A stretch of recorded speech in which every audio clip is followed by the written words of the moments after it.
Bismillahirrahmanirrahim. Assalamualaikum warahmatullahi wabarakatuh. Selamat pagi anak-anak. Apa kabar hari ini? Semoga semua dalam keadaan sehat ya.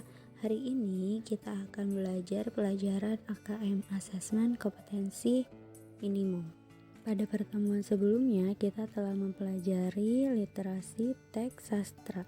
Terdapat konten literasi teks sastra. Di video sebelumnya Ibu sudah membahas mengenai teks naratif, puisi, dan pantun. Pada pertemuan hari ini kita akan mempelajari mengenai lirik lagu, drama, novel, dan biografi. Konten ketiga di sini yaitu ada lirik lagu. Lirik lagu merupakan susunan atau rangkaian kata yang bernada. Nah, lirik lagu di sini seperti puisi kemarin, yaitu bentuk ekspresi penulisnya mengenai apa yang dirasakan, dilihat, atau didengar. Di dalam lirik lagu itu terdapat unsur fisik dan unsur batin. Unsur fisiknya yang pertama yaitu ada diksi, pemilihan kata.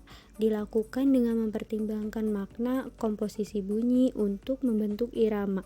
Jadi diksi ini seperti puisi. Pemilihan katanya akan menumbuhkan suasana puitik bagi para pendengarnya. Yang kedua, itu ada imaji, merupakan penggunaan kata dalam lirik lagu yang dapat mempengaruhi pengalaman indera, seolah-olah mereka itu seperti merasa, mendengar, atau melihat sesuatu yang telah diungkapkan. Kemudian yang ketiga itu ada rima dan ritme. Rima adalah pengulangan bunyi dalam lirik lagu, sedangkan ritme adalah pertentangan bunyi tinggi atau rendah, panjang atau pendek, yang mengalun dengan teratur dan berulang-ulang. Kemudian itu ada unsur batin. Yang pertama itu ada tema. Tema di sini merupakan gagasan pokok yang dikemukakan penulis. Jadi sebelum penulis itu membentuk sebuah lirik lagu, penulis tersebut menentukan terlebih dahulu tema apa atau inti apa yang ada di dalam lirik lagu tersebut. Kemudian yang kedua itu mengenai perasaan penulis. Nah, di sini lirik lagu merupakan bentuk ekspresi dari perasaan penulis. Jadi di dalam lirik lagu itu tergambar mengenai apa yang dirasakan oleh penulis tersebut. Yang ketiga, nada dan suasana. Nada itu adalah sikap penulis lagu terhadap pendengar. Kemudian suasana adalah keadaan jiwa penulis tersebut.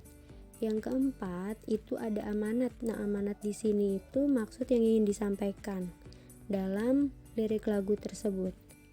Konten yang keempat itu mengenai drama.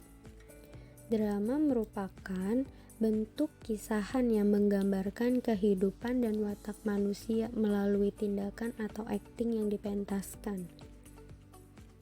Di dalam drama itu terdapat 3 unsur pokok drama. Yang pertama itu ada tokoh, para pelaku yang bertugas menggambarkan kehidupan dan watak manusia melalui tingkah lakunya.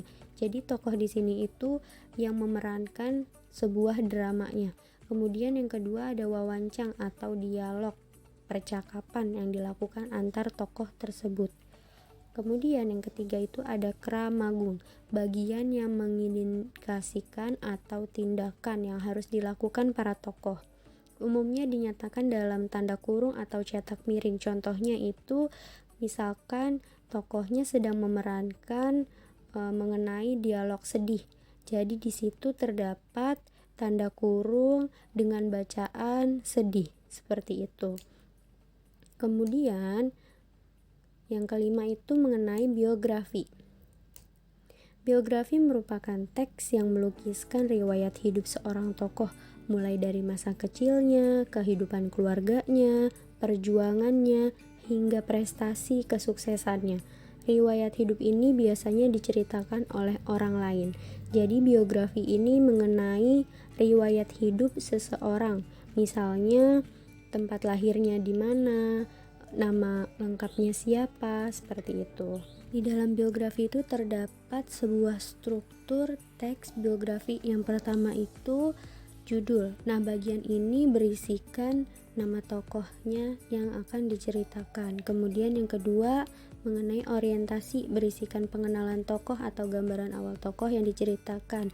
Misalnya nama lengkapnya, tempat tanggal lahirnya, biodata mengenai tokoh tersebut. Kemudian yang ketiga itu ada peristiwa atau masalah, berisikan permasalahan yang dihadapi tokoh dan hal-hal lain yang menarik, mengesankan, mengagumkan, dan mengharukan. Jadi setelah pengenalan tokoh tersebut, diceritakan permasalahan yang dihadapi, mengenai hal-hal yang menariknya, dan hal-hal yang lainnya. Kemudian yang keempat itu ada reorientasi. Nah, di bagian akhir ini berisikan kata-kata motivasi dari tokoh yang diceritakan di awal itu. Bagaimana anak-anak? Semoga bisa dipahami ya. Demikian pembelajaran hari ini. Terima kasih. Wassalamualaikum warahmatullahi wabarakatuh.